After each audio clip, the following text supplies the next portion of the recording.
Hello guys, welcome to top reaction Telugu channel. తెలంగాణలో మూఢనమ్మకాలు, క్షుద్ర పూజలు పేరుతో జరిగిన కొన్ని నిజ జీవిత సంఘటనలు ప్రజలను తీవ్రంగా భయభ్రాంతులకు గురి చేశాయి. టెక్నాలజీ పెరుగుతున్న నేటికి అక్కడక్కడ ఇలాంటి అనుమానుష ఘటనలు వెలుగులోకి వస్తూనే ఉన్నాయి. వార్తా సంస్థల సమాచారం ప్రకారం జరిగిన కొన్ని ప్రముఖ ఘటనలు ఈరోజు మనం తెలుసుకోబోతున్నాం. Let's get into the video. హైదరాబాద్లోని ఉప్పల్లో జరిగిన ఈ సంఘటన అప్పట్లో దేశవ్యాప్తంగా సంచలనం సృష్టించింది. ఒక దంపతులు తమ అనారోగ్యం నయం కావాలని గ్రహణ సమయంలో ఒక చిన్నారిని బలిచ్చి ఆ శిశువు తలను తమ ఇంటి మేడపై పెట్టారు. పోలీసులు శాస్త్రీయ ఆధారాలతో నిందితులను పట్టుకున్నారు. నెంబర్ 2, సదాశివపేటలోని ఒక ఫ్యాక్టరీలో గుప్త నిధులు ఉన్నాయని ఒక స్వామీజీ నమ్మించడంతో కన్న తండ్రి తన 6 ఏళ్ల కూతుర్ని బలివ్వడానికి ప్రయత్నించాడు. పోలీసులు సమయానికి చేరుకొని చిన్నారిని రక్షించారు.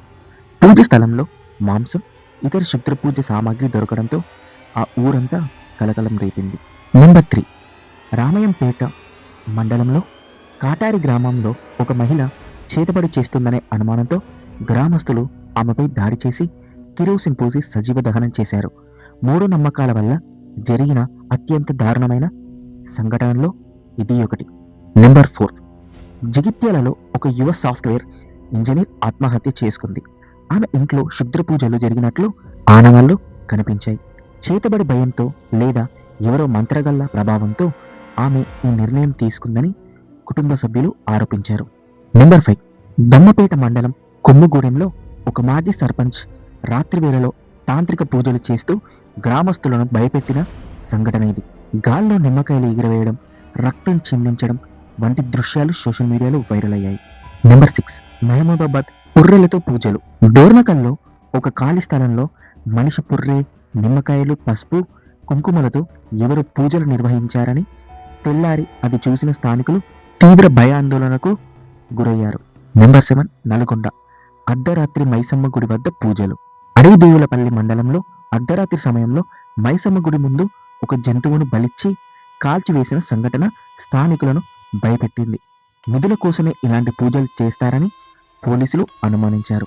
నెంబర్ 8, హైదరాబాద్ రైస్ పుల్లింగ్ మోసం. తమ దగ్గర అతీంద్రియ శక్తులున్న పాత్రలు ఉన్నాయని, వాటితో కోట్లు సంపాదించవచ్చని నమ్మించి ఒక వ్యాపారి వద్ద నుంచి సుమారు 5 కోట్ల రూపాయలను వసూలు చేశారు. ఇందులో క్షుద్ర పూజల పేరుతో భయపెట్టి డబ్బులు దోచుకున్నారు. నెంబర్ 9, తార్నాక చేతబడి అనుమానంతో హత్య. హైదరాబాద్ తార్నాక పరిధిలో చేతబడి చేస్తున్నాడనే కక్షతో ఒక వ్యక్తిని ఇనుప రాడుతో కొట్టి చంపిన ఘటన జరిగింది. నిందితులు మూఢనమ్మకంతోనే ఈ హత్యకు పాల్పడ్డారని విచారణలో తేలింది. నెంబర్ 10, ఉమ్మడి ఆదిలాబాద్ నిర్మల్ జిల్లాలో ఇప్పటికీ బాణామతి చేస్తున్నారని అనుమానించి వ్యక్తులను ఊరి నుండి వెలివేయడం లేదా దాడులు చేయడం వంటి ఘటనలు తరచుగా రిపోర్ట్ అవుతూనే ఉన్నాయి. గమనిక, ఇవన్నీ కేవలం మూఢనమ్మకాల వల్ల జరుగుతున్న నేరాలు. మీకు ఇలాంటి స్టోరీలు కావాలంటే కామెంట్ సెక్షన్లో కామెంట్ చేయండి. కొత్తగా ఛానల్ చూస్తున్నవారు లైక్ చేయండి, సబ్స్క్రైబ్ చేయండి.